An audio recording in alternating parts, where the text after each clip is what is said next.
सत्य हमारे सबके अंतरंग में विराजमान है और वो बैरांग में प्रकट होना चाहता है, परंतु उस पर जड़ता के पर्दों ने उसे छुपा रखा है। उसे प्रकट करने के लिए क्या करना चाहिए? सत्य अंतरंग में विराजमान है। जन्म जन्मांतर से हम उसे गलत मार्ग में ढूंढते आए हैं, कभी मंदिरों में, कभी पाठ पूजा में, कभी कहीं, परंतु है तो वो हमारे अंदर में। तो मंदिर में कैसे मिलेगा? परंतु याद रखो, ये सब पहली सीढ़ियां हैं। जन्मों से हम उसी सीढ़ी पर पड़े हैं। मन में बिठा लो कि वो सत्य है, हमारे अंतरंग में, बैरांग में नहीं। हमें जाना है कलकत्ते और जा रहे हैं बंबई के रास्ते, तो मंजिल तक पहुंचोगे कैसे? शुद्ध मन से मन में बिठा लो कि वो सत्य हमारे अंदर में है। साधना करो तब भी ध्यान रहे कि उस भगवान का नाम ले रहे हैं जो हमारे अंदर है। शुद्ध मन से ये सोचोगे तो वो फौरन फल देगा। वहाँ माला चढ़ाओ, तिलक लगाओ, जो भी कुछ अभ्यास कर रहे हो उसी सत्य के लिए ही कर रहे हो। सत्य को प्रकट करने के लिए साधना कर रहे हो। जिन जिन चीज़ों ने सत्य को छुपा रखा है, उनको हटा देने से नीचे से सत्य प्रकट हो जाता है। वो है अहम, और जड़ता के पर्दे सत्य के ऊपर शरीर हैं। उसको हम गलती से सत्य समझ बैठते हैं। ओढ़ी हुई इस चादर को हम अपना आप बताएं तो आप हंसोगे। इस चादर के लिए हम दुनिया भर के फसाद करते हैं। हम चादर नहीं हैं, उसके अंदर बैठे हैं। हम ये शरीर नहीं हैं। याद रखो, हम इस शरीर के अंदर बैठी हुई आत्मा हैं। उस आत्मा को पाने के लिए इस अज्ञान को दूर करो। जो अंधेरे में रस्सी को सांप समझता है, उसके लिए रोशनी करके पता लगता है कि वो रस्सी है। इस अज्ञान को दूर करो तो पता लगता है कि हमारी एक ही आत्मा है। ये 5 तत्व का पुतला है। दरिया साहब का कहना है, जीव जात से बिछड़ा, घर पंच तीर्थ तत्व का भेद, दरिया निज घर आया।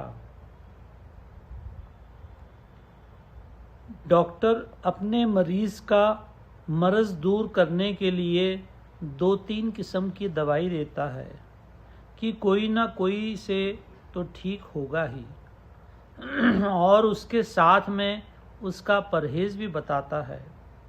जो परहेज नहीं करता उसे दवाई का असर नहीं होता।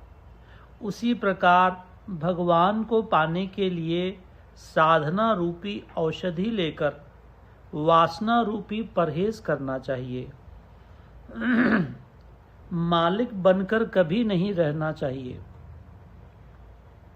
साधना 3 प्रकार की है, कर्म मार्ग, भक्ति मार्ग और ज्ञान मार्ग। ये मार्ग उसी तरह हैं जैसे PWD की सड़कें बनती हैं। For example, C class, B class, A class. C class की सड़कें कच्ची बनाई होती हैं, कुछ मिट्टी वगैरह डालकर बनाई जाती हैं। ऐसी सड़क पर कोई भी वाहन धीमी गति से चलाया जाता है। उसकी तुलना कर्म मार्ग से की गई है।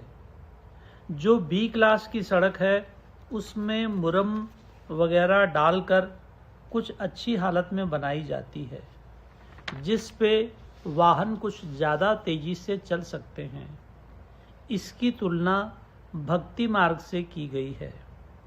ए क्लास की जो सड़कें बनाई जाती हैं उसमें अच्छी मिट्टी, अच्छी गिट्टी और डामर मिलाकर चिकनी बनाई जाती है, जिस पर वाहन जितना मर्जी तेजी से चलाए जा सकते हैं। इसकी तुलना ज्ञान मार्ग से की जाती है। जो भी साधना भगवान कराएं उसे अच्छी तरह से करना चाहिए।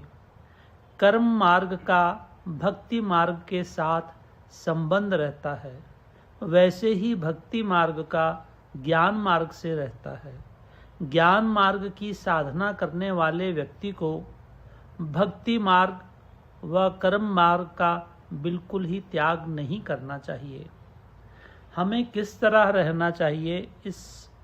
इस संसार में रहकर हमें मलकियत का कभी भी घमंड नहीं होना चाहिए। ईश्वर हमारा पिता है। जितनी संसार में उपयोग की चीज़ें हैं उसका उपयोग उसी तरह करना चाहिए जैसे लड़का पिता की चीज़ों का उपयोग करता है। पिता के घर को अपना घर समझना चाहिए और उपयोगी वस्तुओं का उपयोग कर खुश रहना चाहिए। दुनिया की हर चीज़ को अपना समझना चाहिए और मलकियत का घमंड नहीं होना चाहिए। कई लोग कहते हैं कि गुरु महाराज हमारा हाथ पकड़े हैं, वो भव सागर से पार कर देंगे। सो गुरु और शिष्य का संबंध बानी से होता है या चलने की कोशिश करता है, उसका अवश्य गुरु महाराज हाथ पकड़कर पार करते हैं। मगर जो गुरु बानी के विरुद्ध चलता है और ये सोचे कि गुरु महाराज भव सागर पार करेंगे तो उसका सोचना गलत है। गुरु बानी में गुरु साहब ने लिखा है, वेद पुराण सिमृत जाने मूल, सूक्ष्म में जागे स्थूल। जितना स्थूल दिख रहा है जगत सूक्ष्म है। अंतरात्मा इस जगत को कोई कंट्रोल करने वाला है, वो है अंतरात्मा, सर्वात्मा। This word is controlled by a master. वह बड़ा हिसाबदान है। छोटी सी छोटी चीज़ का हिसाब उसके हुक्म से हो रहा है। हुक्म अंदर सब को, बाहर हुक्म न कोय। नानक हुक्मे जो बुझे, सो हौ में रहे न कोय। इस हुक्म के अंदर सब कुछ हो रहा है। उस हुक्म को जो बूझ लेता है, संसार में जो कुछ हो रहा है वो उसके हुक्म से हो रहा है। जो कुछ हमारे अंदर से हो रहा है वो भी उसी की मर्जी से हो रहा है। ये जान लेना ज्ञान है, इसको न जानना अज्ञान है। जैसे दुनिया में कोई चीज़ नहीं है, जो कुछ हो रहा है बड़े हिसाब से हो रहा है। हर एक जीव का अनेक जन्मों से हिसाब हो रहा है। जब हम उस हिसाब में अपनी मर्जी बताते हैं तो उसका सारा निज़ाम तोड़ देते हैं। मान लो अपने ही कार्य के लिए उसकी मर्जी तोड़ना चाहते हैं तो 50-100 जगह उसका लिंक टूट जाता है। मान लो कोई बीमार होता है, उस बीमारी के साथ डॉक्टर की आमदनी, दवाई बेचने वाले के हिसाब की गड़बड़ी, उस दवाई बनाने वाली की आमदनी में हिसाब गड़बड़ आदि। किसी भी हालत में हमें उसके हुक्म को तोड़ने की कोशिश किसी भी हालत में नहीं करनी चाहिए। जैसे रेलवे के इंजन के सामने खड़े होने से क्रश हो जाते हैं, उसी तरह की गति होती है जब हम उसकी मर्जी में बाधा डालते हैं। ये जो अभ्यास करते हैं भगवान को पाने के लिए, जो लोग पूरा करते हैं, जिसका हम ध्यान करते हैं, दिन को भी जो कोई काम होता है वो भी वही करता है। लोग अधूरी जोग करते हैं।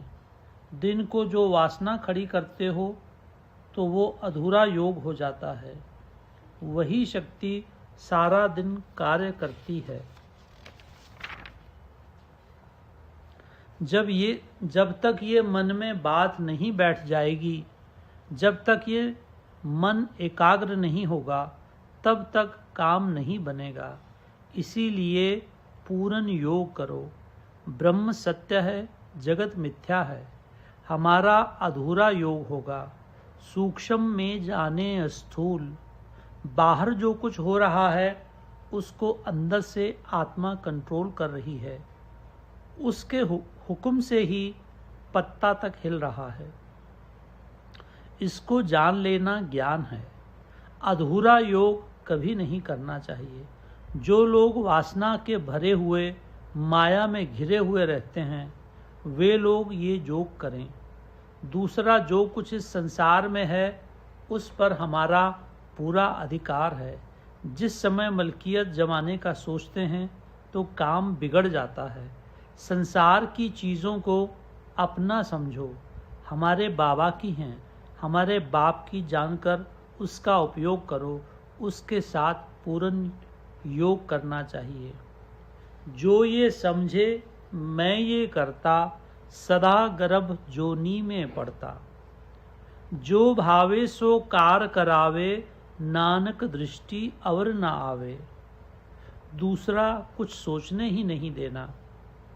जो हुआ सो होकर जाने, प्रभ अपने का हुक्म पहचाने। अपनी मर्जी को उसके हवाले कर दो। हम कुछ नहीं करने वाले। जो कुछ करने वाला है अभी से मुक्त हो जाओगे। लोग कहते हैं मर के मुक्त होते हैं, परंतु ये गलत है। इसी समय मुक्त होते हैं। मुक्त होना चाहिए। जीवन मुक्त होने के लिए दो चीज़ों की ज़रूरत है। पहला, संसार की चीज़ें बाप की चीज़ें हैं। दूसरा, हमारे बाप की मर्जी से हो रहा है।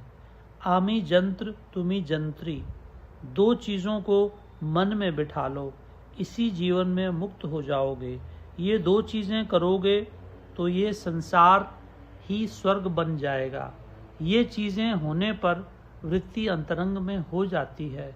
सूक्ष्म तत्व प्रकट हो जाता है। यही बाबा की बानी है।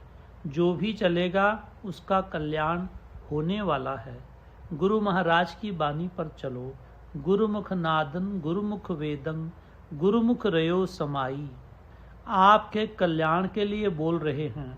आपको इससे ऊंचा रास्ता मिलेगा नहीं। इसके आगे कुछ नहीं। जो इसको अपना लेंगे तो काम बन जाएगा। इसी जीवन में मुक्ति होने वाली है। कोई चिंता नहीं रहेगी। शांति और आनंद का द्वार खुल जाएगा।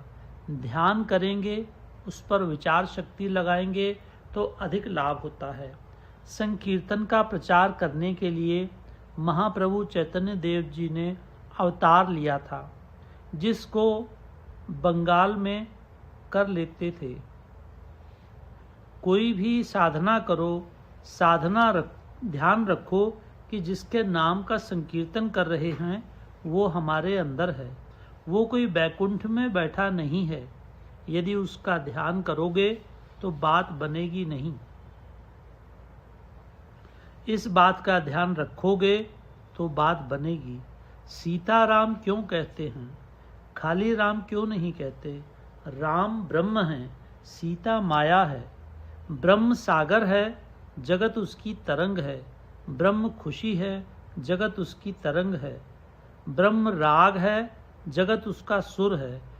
सुबह आधा घंटा ध्यान कर लेते हैं, परंतु मन में वासना रखने से बात बिगड़ जाती है। जब भगवान के भजन करते